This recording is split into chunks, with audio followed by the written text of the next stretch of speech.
and I will hand it off to our first couple of slides. All right, everyone. First of all, thank you all so much for being here. This is going to be quite a session packed full of information. So first things first is I do want you all to save your questions until the very end if possible. We'll be covering lots of information and we will have some time at the end for some Q&A. So please just try and save your questions until the very end. Hopefully we answer some of those questions during the presentation. Additionally, I do want to let you all know that this particular information session is for transfer students and post-bac students interested in our diagnostic ultrasound program. If you think you don't identify as either, this may not be too relevant to your educational path, so feel free to head out if you decide you don't want to stay for this presentation. If you're a running start student who is interested in the 2-year program, a lot of the information we'll be covering will be relevant to you, such as the eligibility requirements and prereqs. But things such as materials you'll need to submit, the timeline, and application will be slightly different. So just a heads up on that. All right, we can head on to the next slide. All right. First things first is I do like to highlight that Seattle University is a Jesuit institution. Jesuit education is based on a 450-year-old tradition that really aims to form students intellectually, morally, spiritually, really this comprehensive and holistic education towards service and professional success. So a lot of emphasis is placed on learning through community service, interdisciplinary courses, and engagement of faith, theology, philosophy, and ethics studies. So as you can see on the slide, Seattle U's mission of being dedicated to educating the whole person, to professional formation, and to empowering leaders for a more just and humane world is a philosophy we aim to educate and inspire our students through. We do strongly believe that our holistic education curriculum and approach will inspire students to really live a purposeful and fulfilling life of leadership and service to others. And so you'll hear this kind of notion of holistic education and really going forth and setting the world on fire of, having our students really create this positive change in the world. So. Next slide. Amazing. So we'll get into some quick facts here about Seattle University. So we do have approximately 4,100 undergraduate students on campus. That higher number is all encompassing of our grad students and law school here on campus, but we are a predominantly undergraduate serving institution. We are one of 27 Jesuit colleges in the nation, and we do have 20 Division I NCAA teams. The last thing I'll highlight on this particular slide is that yellow border there at the bottom. That is the entire Seattle University campus. It does take about 15 to 20 minutes to get across campus. And I do also like to highlight our location. So we are located in the center of Seattle. We're about a 15 to 20-minute walk from downtown Seattle. We're right across the street from our Capitol Hill district, and then we're about a 10 to 15-minute walk south of our international district as well. So located in a very culturally rich and diverse neighborhood overall. All right, a little bit more about our financial aid. So as you can see, our full-time tuition for this upcoming academic year is a little over $59,000. I do want to be intentional about saying that that is just for tuition. The total cost of attendance then, if students are interested in living on campus, would be closer to about $80,000. And the first to say that this can be, a scary price tag, a very high price tag. And I do like to let students know that about 91% of our students do receive some sort of financial aid. And we do strongly, strongly encourage our students to apply for the FAFSA or the WASFA if they are eligible to apply for those particular programs. On top of that, if our students are admitted, all of our admitted students will automatically be considered for merit scholarship. As you can see, our merit scholarships are primarily based on academics and grades, although we do a holistic review to really consider what kind of merit scholarship students are going to be receiving. The only caveat here is for our post-bac students. Unfortunately, our post-bac students are not eligible for merit scholarship. They may be eligible for loans or potentially other things through the FAFSA, but unfortunately, merit scholarship will not be one of them. Now, some other scholarships that Seattle University has that we would like to highlight is our Seattle Promise Scholarship will require our students to be part of the Seattle Promise program. So that's North Seattle College, South Seattle College, and Seattle Central College, as well as be college bound. And it will require students to meet a 3.0 GPA or higher and graduate with some sort of degree from those particular colleges. And if students do satisfy all of these requirements, they may be eligible to receive some sort of tuition scholarship. Now the next one is our Phi Theta Kappa Scholarship. That is for community college students who were members of Phi Theta Kappa at their community college, which is a community college honor society. And of course, we are a yellow ribbon institution for any of our student veterans or dependent veterans. So we do absolutely have that aid available for those particular students as well. All right, I'll pass this off to Carrie. All right, so now we're going to talk a little bit more about the ultrasound program here at Seattle U and some of the features and benefits of the program. So, first of all, it's an interdisciplinary learning community within the College of Nursing and Health Sciences. So it also includes majors in nursing and kinesiology. So you'll be part of that overall college, preparing you to join patient care teams of the future.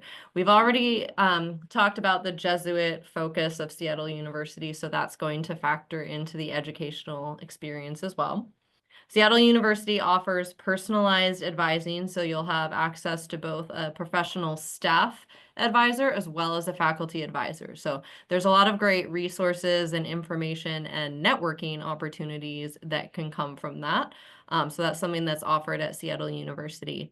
This program also requires a year-long clinical experience, so you will be gaining hands-on experience in the profession.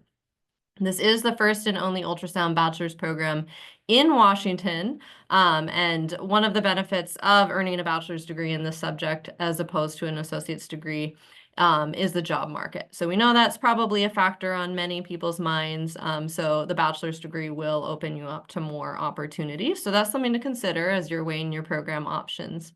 And then we're also the only program in Washington accredited in all 3 tracks, which we're going to talk about in just a little bit here, by the Commission on the Accreditation of Allied Health Education Programs. So we offer those 3 tracks, so you have different opportunities, and we're the only one that offers accreditation in each of them. Okay, so in addition to the personalized advising that we talked about, some other things that you'll gain in the program are the cohort structure. So both the diagnostic ultrasound and the BSM programs at Seattle U have a cohort model. So it basically means you're with the same group of students and for the most part taking very similar classes. So you're able to get to know each other really well and go along the program together, which provides a lot of support. So that's a feature of the program. We talked about that year of clinical experience. That takes place in the 2nd year of the program because this is a 2-year program. But you'll have a full year of lab time prior to that clinical experience. So you will be gaining a lot of hands-on experience before going into it. We offer you the opportunity to rank your track choices before applying. I won't go into too much detail here because we will get into that in more detail in just a second. And then we also have on-site labs. So for that year of lab experience, you don't have to go off-site to access that. We have the labs in one of our halls here on campus. And then the faculty are all clinically experienced as well. So you're learning from folks who are actually out there scanning. Okay, so much ado about tracks. So now we're going to get into each of them. So we offer 3 different tracks. So there's general, cardiac, and vascular. So this is essentially what you're going to specialize in. One thing that's important to note is this is like what you'd be getting a job in, which is why the track selection is so important. But as we'll talk about, first choice of track is not always guaranteed. So we know it's a big decision as you're making these choices. Our goal is to give as much information as possible as you think about that. So the way it works in the application is you have the opportunity to select the tracks. Now you can rank all 3 of them. So you can say, let's say I want cardiac first, vascular second, general third. Now, by ranking all 3 of them, that's telling us that you are open to being placed in any of those. So for instance, maybe your first choice track does not have a space available, but your second or third choice may, and you might be offered a space in another track. Now, if there's only one of those tracks that you're open to considering, then you are also able to fill out the application by only putting 1 track. However, just know that that does limit your options because there are limited spots in this program every year, including variable numbers in each track. So it might be that everyone is preferencing 1 track, and if you only put that as your only choice, it might really limit your option to be considered if you're not open to that track. So that's something to keep in mind. Okay, so we can move on and then talk about each one. So starting with the general track, the general track is going to include a lot of different organs, as you can see there. So there is a ton of variety with this track. So for folks who are really interested in kind of not always doing the same thing and having a lot of variety in your day, this is a really interesting one to consider. It's going to require a really strong grasp of your anatomy and physiology courses because, again, as you can see, you're dealing with so many different organs of the body. So you really need to know anatomy and physiology really well. Because of the variety, it may also include elements of cardiac and vascular, so you will still be able to touch on those subjects as well. So you can see the different sorts of patient populations that you'd be working with and who your coworkers would be. But the key about this track is the variety. All right, so we can move on to cardiac. So cardiac is kind of like the opposite. This is for folks who are interested in doing a deep dive in one thing and really honing in on a specific subject. Our colleagues over in the College of Nursing who do this work often refer to the cardiac track as requiring like an engineering mindset. It's really about solving a puzzle, understanding intricately how the heart works and how it works as a system. So for folks who really just want to do a deep dive and be a specialist in one thing, the cardiac track could be a good option for you. So you'd be focusing on the heart, hemodynamics, thoracic arteries and veins to monitor abnormalities. All right, so the next one, vascular, this is kind of like both. You get both variety and specialization because, of course, you'd be specializing in hemodynamics of the veins and arteries, and that is all over the body. However, you are specializing in that particular things, which is veins and arteries. So there is that ability to be a specialist, but also to scan all different parts of the body. One thing that's pretty cool about this track is essentially seeing life through the arteries, and students will actually use color in their scans, so you get to see it illuminated by color, which can be really interested.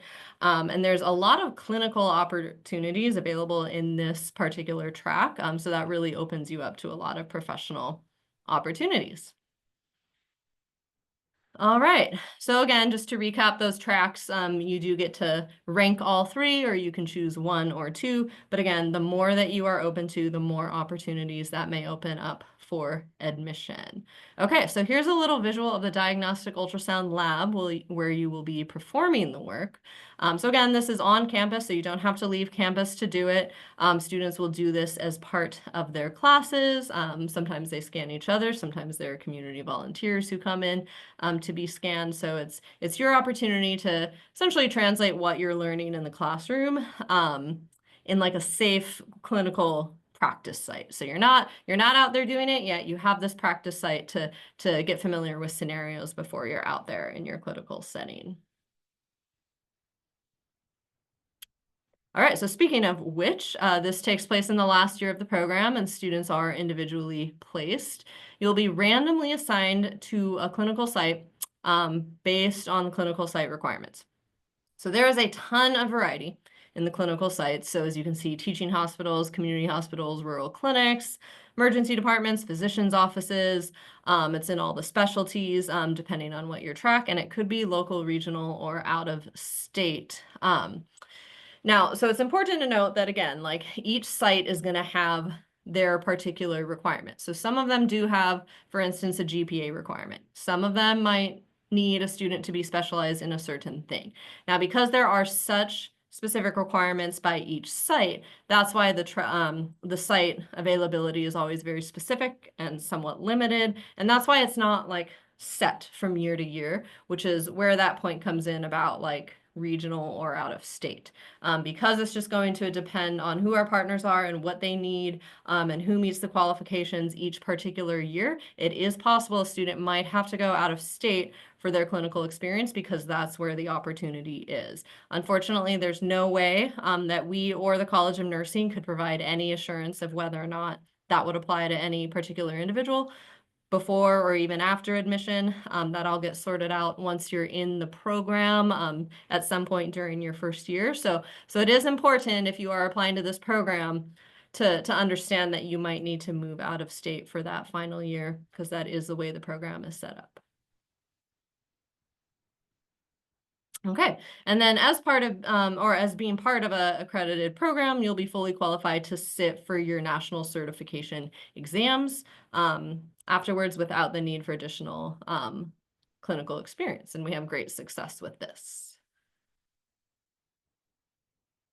Okay, now into the requirements with Nina. Hello, everyone. We will get into the application and prerequisite requirements now. There will be a lot of information, so please hold your questions until the end and we can take it from there. All right, let's get started. First things first, to transfer to Seattle University, diagnostic ultrasound prospective students will want to apply through our Seattle University transfer application. The one thing I do want to highlight is that our students will only be able to choose diagnostic ultrasound if they choose the start date to be fall quarter 2026. The program is not available for any other term, so we only admit students once a year. So if you're having trouble finding diagnostic ultrasound as a major, that is probably why. As part of the application, there will be a prerequisite form where students must include all 8 prerequisites. You must include all prerequisites to make sure you indicate if you have taken them or if you have them planned. Every prerequisite must have a section that is filled with either 1, the student has taken it and input your respective information, or 2, students have planned their respective course to complete it before the end of spring 2026. There will be a few diagnostic ultrasound essays students will need to complete, and then there will also be an activity log that is kind of acting like a resume, but the nice thing about it is that you don't have to format it like a resume. It is automatically done for you with the application. So please don't upload your resumes, manually import your experience and information into the activity log section of your application. Students just need to include details regarding, relevant healthcare, volunteer work, and or medical experiences you have with family and friends as well. We do ask students to choose a track, as Carrie was mentioning on the application. Students have the ability to choose from the three that we talked about, the general, vascular, or cardiovascular.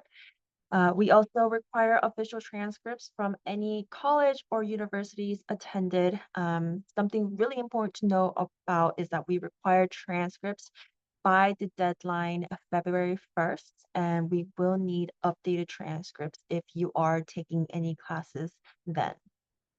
Lastly, you'll want to know that you have a $60 application fee. There are waivers available on the application. If you have completed your associate's degree from either Washington, Oregon, California, or Arizona Community College, and you can have that fee waived. Or if this is going to cause any financial hardship, then you can have it waived. And there are other few options more available to you and more information on the application as well. If you have any official AP or CLEP scores to satisfy prerequisites, we will need those by the application deadline, February 1st, so that we can verify them. And lastly, English proficiencies is also required for students who's noted that English is not their first or native language, and you must demonstrate English proficiency. And again, the application and material deadline is February 1st, 2026. So as we mentioned in the previous slide, official transcripts are required from any college or university you attempted credit from. Official transcripts must be sent directly from the issuing institution of our to our Seattle University undergraduate admissions office, either via email or electronically. Typically, you would need to submit a request to your previous institution to have your official transcripts sent to us. Electronic transcripts can be sent to admissions@seattleu.edu by the institution. Many institutions use external transcript sources such as Parchment or the National Student Clearinghouse for students to order their transcripts from. And so if official transcripts cannot be sent electronically, then they can also be mailed to us as well. A little bit more on English proficiencies. So for any applicants whom English is not your first native language, then you must demonstrate English proficiency regardless of English language studies, academic history, or residency in the United States or any other English-speaking countries. But there are a lot of different ways to meet this requirement. Most students meet this through their college level English coursework. So if you've completed English 101 and or English Composition 1 or 2 or some sort of research and writing class, students will need to complete these classes with a 3.0 or better and have an accumulative GPA of a 3.0 or better. So having all three of those requirements will mean that you've meet the English proficiency requirement via coursework. But we also accept TOEFL, IELTS, Duolingo. Duolingo has become very popular during pandemic, as you can take this test at home and then have the official scores sent to us. We also accept ACT scores, SAT scores, bachelor's degrees, US bachelor's degrees, high school transcripts, and there are a lot of different ways to satisfy this requirement. So please feel free to check it out our website or ask them during our Q&A portion. Now we are going to move on to the prerequisites. For 2026, there are 8 prerequisites for the diagnostic ultrasound program that will need to be completed by the end of spring quarter 2026. Here are the list of prerequisites that needs to be complete. You are more than welcome to take a picture of this slide or screen capture this slide. But the higher level math classes, such as Calculus 1 or 2, will fulfill both Math 1026 and Math 1028 prerequisites. If you've also received a score of 3 or higher on the AP Calculus exam, that will also fulfill both Math 1026 and 1028. It is important to note here that the ultrasound for 2026 cohort, um, student science prerequisite courses must be completed in 2021 or later, and their math prerequisite courses must be completed in 2016 or later. Check on specific courses you are wondering equivalency about, you can use our transfer equivalency tool. The QR code on the left-hand side here will take you directly to Seattle University's test website, where you can search by your previous institution name to see the equivalent courses for Seattle University. Now, please note that this tool is only for the prerequisite courses and not for your entire transcripts. Also, keep in mind that if you do not see one of your courses in the equivalency tool, it does not mean that it will not transfer. It just means that it hasn't been reviewed yet. Students that are admitted receive a full credit evaluation that shows exactly how the courses transfer and what courses still needs to be complete to earn the degree. The additional DIET requirements are that we need to see a cumulative of at least 3.0 or higher and a prerequisite GPA. So when we say cumulative, it means all grades added together. It will need to be at least a 3.0 or higher. We also require higher than a 2.0 in each prerequisite course. So if students get less than a 2.0 in a prerequisite class, students will need to retake it. No more than 2 retakes from students, although there are exceptions if students have expired courses. Um, Students need to have a transferable associate's or bachelor's of arts or bachelor's of science degree or 90 quarter or 60 semester transferable credits in order to be considered. The reason for this is that we need students to transfer at exactly that junior level, academic level, as this is a program 2-year cohort system. And for the UCORE requirements, I'll get a little bit more into it on the next slide, but your UCORE includes an English composition class. And then we need to see a hands-on art class for students who are not completing a transferable associate's bachelor's of arts or bachelor's of science degree. You will need to see the humanities and a social science. The UCORE requirements must be completed by the end of summer 2026. So we encourage you to also take a picture of this slide. It shows your UCORE courses.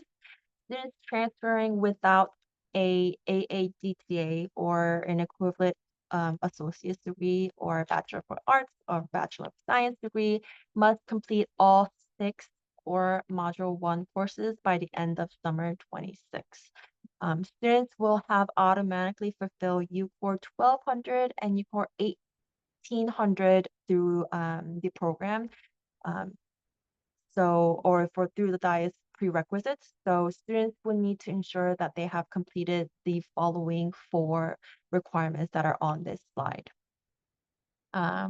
UCORE 1100 is the English composition class. So English 101 and or English composition 1 or 2 or research and writing class. UCORE 1300 if you have over 75 transferable credits, an art appreciation class will satisfy this requirement. However, if you do not have 75 transferable credits, you will need to take a hands-on art course where you are actively taking part in creating your art. So that could be pottery or drawing. You just need to create your own art. Um, and please note that UCORE 1400 modern language and ASL classes will not fulfill this requirement. And then UCORE 1600 is going to be acceptable science, social science courses, and anthropology, criminal justice, economics, geography, government, psychology, or sociology. So we receive a lot of questions about this. We do not require high school transcripts, SAT or ACT test scores, and we do not require recommendation letters. We actually discourage our transfer students of sending these recommendation letters because it is not equitable to consider those in the review process.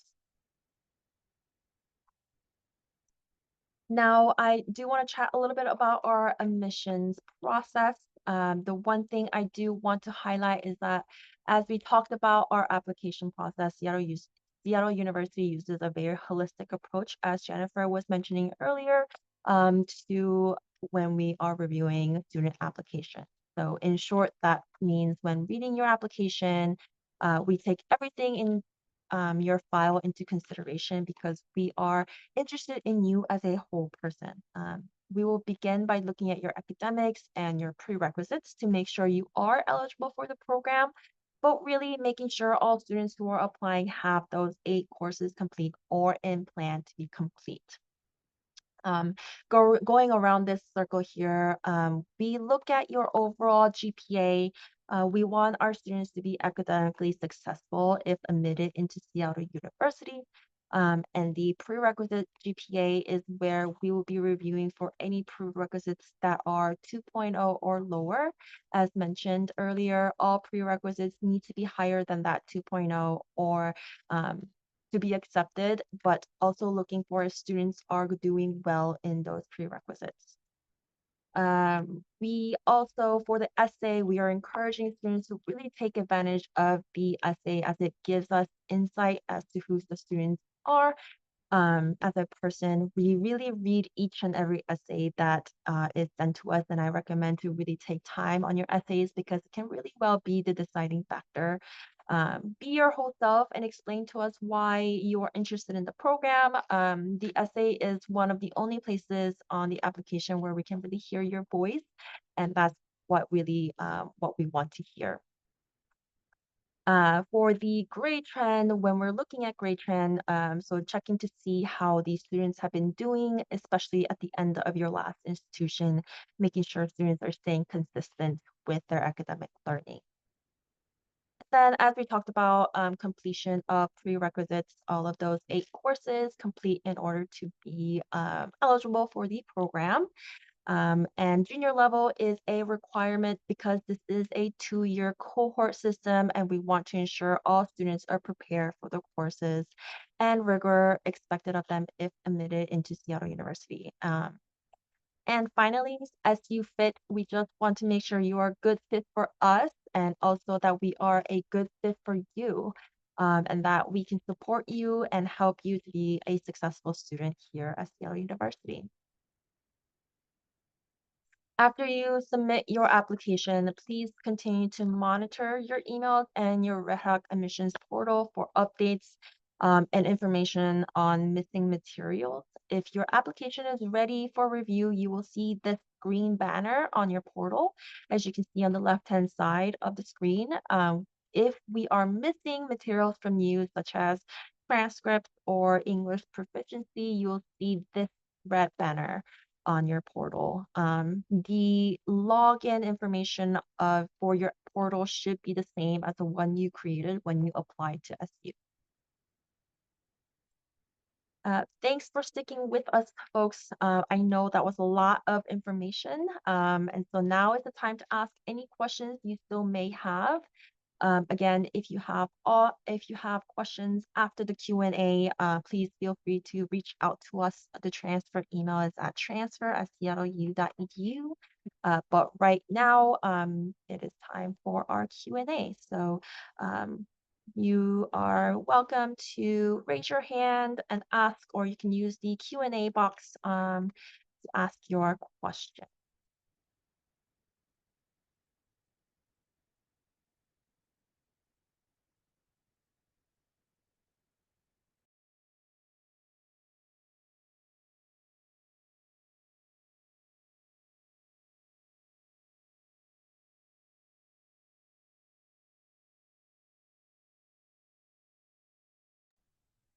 All right, so I see the first question. I have an AA from South Seattle Community College, but I've taken the last prerequisite class in 2020. Do I have to retake them all? Unfortunately, yes. They would be expired, with the exception of the smallest that we showed that could be 2016 or earlier. The overall GPA overall GPA of our associate degree or the overall GPA of our entire grades, your entire grades. So if you have received an associate's degree somewhere and also taken courses anywhere else, every single thing would factor into the cumulative GPA. And then for the classes taken during the pandemic, will those count towards prereqs if you chose not to get a number grade and just an S and S? Per Seattle U's credit policy, we have it outlined on our transfer policy, like what quarters are acceptable for us to take courses in that status. So I don't have that by memory right now, but it does exist on our website. If you just look for the transfer policy, and you can see it would have to fall into those quarters. And then planning to take prereqs by spring 2026, associate's degree in the summer. Yes, that's okay. Haven't taken pre-calc at all, but do I need to take them? I did Math 146. Yep, just as a reminder for everyone, Math 146, if you're not familiar, that is a statistics class for those of you at Washington Community Colleges. Statistics is a very different subject matter than pre-calculus, so yes, you have to take pre-calculus. And then this, it just says end of spring quarter. So if there was a question to go with that, please let us know and we're happy to answer. Yeah, so feel free to keep typing the rest of the questions you have. And I'll pass it off to my colleagues if we get some more questions. So everyone, you can take a sec to think and post your questions. Yeah, answering the question here in the chat, I'm taking my last prerequisite course in the spring of 2026. Will it count?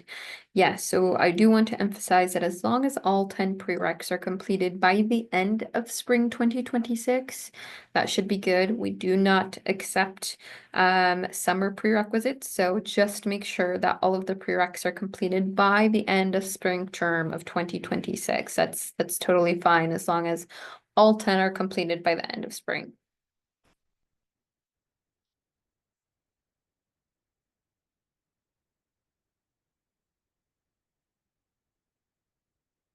Other questions?